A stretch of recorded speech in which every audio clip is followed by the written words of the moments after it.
একজন ফেরেশতা ফকির বেশে হযরত আলী রাদিয়াল্লাহু তাআলা আনহুর কাছে আগমন করলেন। হযরত আলী রাদিয়াল্লাহু তাআলা আনহু সেই 6 দিরহাম দিয়ে খাবার ক্রয় করতে যাচ্ছিল।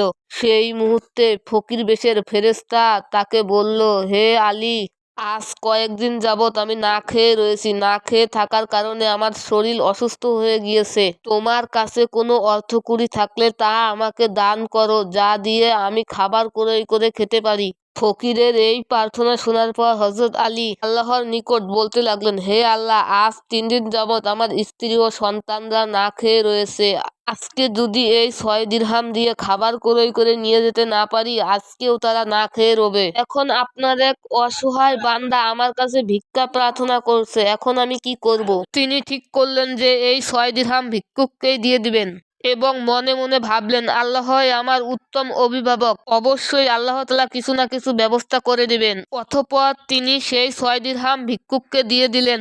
এরপর তিনি দুশ্চিন্তা করতে করতে বাড়ির দিকে রওনা করলেন। পথে যাওয়ার সময় এক লোক তার সামনে একটি ঘোড়া নিয়ে আসলো এবং সেই লোকটি বলল, হে শেরে খোদা হযরত আলী, আপনি কি আমার কাছে এই ঘোড়াটি ক্রয় করতে চাচ্ছেন? তখন হযরত আলী রাদিয়াল্লাহু তাআলা আনহা বলল, আমি কিভাবে তোমার কাছে ঘোড়াটি ক্রয় করতে পারি? আমার কাছে তো কোনো অর্থকড়ি নেই। তখন সেই লোকটি বলল, আপনি ঘোড়াটি বাকিতে আমার কাছে ক্রয় করতে পারেন এবং এই ঘোড়াটি দিয়ে ব্যবসা করে লাভ হলে আমাকে আমার মূল্য চুকিয়ে দিবেন। তখন হযরত আলী রাদিয়াল্লাহু তাআলা আনহু মনে মনে চিন্তা করলেন, সে যেহেতু আমাকে বাকিতে ঘোড়াটি দিবে, তাহলে তো নিতে আমার সমস্যা নেই। অতঃপর হযরত আলী রাদিয়াল্লাহু তাআলা আনহু তাকে বললেন, আপনি কত দিরহামের বিনিময়ে এই ঘোড়াটি বিক্রি করবেন? তখন সেই লোকটি বলল, আমি 100 দিরহামের দিয়ে বিক্রি করতে চাচ্ছি। এরপর হযরত আলী রাদিয়াল্লাহু তাআলা আনহু তার কাছ থেকে ঘোড়াটি 100 দিরহামের বদলে কিনে নিল। নেওয়ার পরে বাজারে তাকে নিয়ে গেল।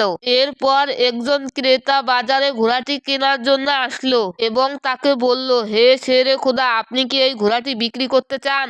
তখন আলী রাদিয়াল্লাহু তাআলা আনহু বলল, আমি তো ঘোড়াটি বিক্রি করার জন্যই বাজারে নিয়ে এসেছি। অতঃপর সেই লোকটি বলল, আপনি কত দিরহামের বদলে এই ঘোড়াটি বিক্রি করতে চান?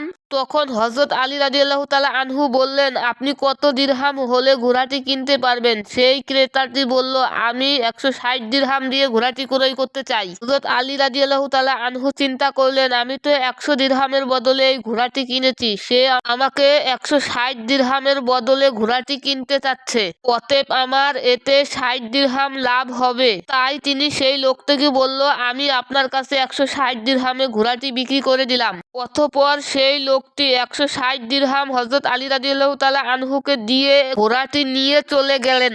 এরপর হযরত আলী রাদিয়াল্লাহু তাআলা আনহু ঘোড়াটির মালিককে 100 দিরহাম দিলেন আর 60 দিরহাম নিজে রেখে দিলেন। তিনি মাত্র একজন ফকিরকে 6 দিরহাম দান করেছিলেন, তার বদলে তিনি 60 দিরহাম পেয়েছেন।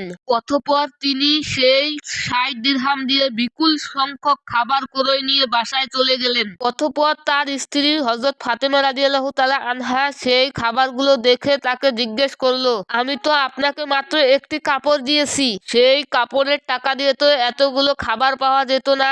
আপনি আগে বলুন, এই খাবার ক্রয় করার টাকা কোথায় পেয়েছেন, তারপরে আপনি এ বাসায় ঢুকবেন। হযরত আলী রাদিয়াল্লাহু তাআলা আনহু বললেন, ফাতেমা, আমি আগে বাড়িতে ঢুকি, তারপর তোমাকে বলবো। ফাতেমা রাদিয়াল্লাহু তাআলা আনহা, আপনি আগে সম্পূর্ণ ঘটনাটা খুলে বলুন, তারপর বাড়িতে প্রবেশ করবেন। শেরে খোদা আলী রাদিয়াল্লাহু তাআলা আনহু বললেন, তোমার স্বামী কখনো অবৈধ পন্থায় উপার্জন করবে না, আর আমি যেটা পন্থায় উপার্জন করেছি সেটা সঠিক পন্থা। হযরত ফাতেমা রাদিয়াল্লাহু তাআলা আনহা সেই কথাটা বেশি বুঝতে চাইলেন না। হযরত আলী রাদিয়াল্লাহু তাআলা আনহু ও ফাতেমা রাদিয়াল্লাহু তাআলা আনহার মাঝে এই ঘটনা ঘটার কিছুদিন পরে হযরত মুহাম্মদ সাল্লাল্লাহু আলাইহি ওয়াসাল্লাম মা ফাতেমাকে ডেকে বললেন, হে ফাতেমা, তোমার কি মনে আছে কিছুদিন আগে আমি তোমাকে একজন কাঠুরের স্ত্রীর কথা বলেছিলাম? তখন হযরত ফাতেমা রাদিয়াল্লাহু তাআলা আনহা বললেন, হ্যাঁ বাবা, আমার মনে আছে, আপনি আমাকে কাঠুরের স্ত্রীর ঠিকানাটা দিতে চেয়েছিলেন।